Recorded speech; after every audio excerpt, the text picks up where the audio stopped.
باسم الشعب. النتائج: المحافظات موضوع المرحلة الأولى للشعب 2011-2012: القاهرة، الإسكندرية، كفر الشيخ، دمياط، بورسعيد، الفيوم، أسيوط، الأقصر، البحر الأحمر. إجمالي عدد الناخبين في كل هذه المحافظات 13,614,525.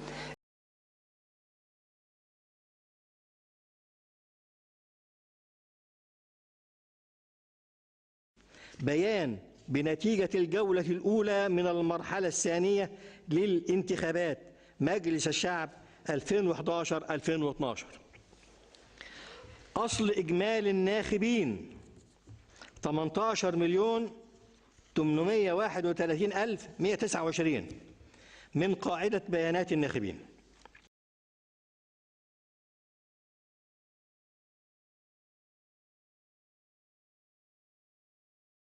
بيان بنتيجة الجولة الأولى من المرحلة الثالثة للانتخابات مجلس الشعب 2011-2012. أصل إجمالي الناخبين 14,039,300 من واقع قاعدة بيانات الناخبين.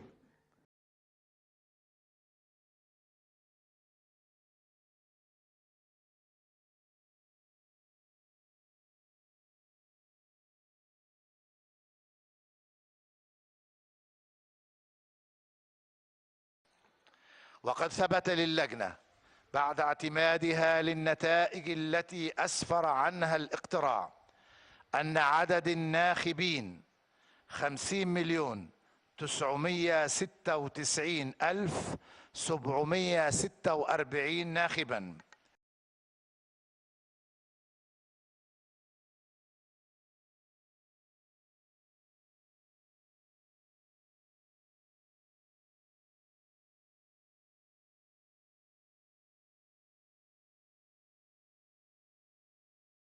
اتفضل يا استاذ. معالي المستشار الجليل عمر عبد العلي، جريدة الأسبوع. الانتخابات البرلمانية التي تمت في شهر فبراير 11 الماضي كان عدد الناخبين 41 مليون، وبعد 6 شهور عدد الناخبين 51 مليون، يعني 10 مليون جزء ازاي في الفترة دي؟ أنا لا تسألني قاعدة بيانات يرجع فيها للبيانات اللي موجودة. هذا الكلام معلش يا أستاذة، هذا الكلام غير صحيح. قاعدة بيانات الناخبين بدأت ب50 مليون واحد من عشرة تقريبا. 41 مليون ده الرقم بتاع الاستفتاء، مش الرقم الخاص بالانتخابات البرلمانية. الانتخابات البرلمانية في 2011 50 مليون وواحد من عشرة.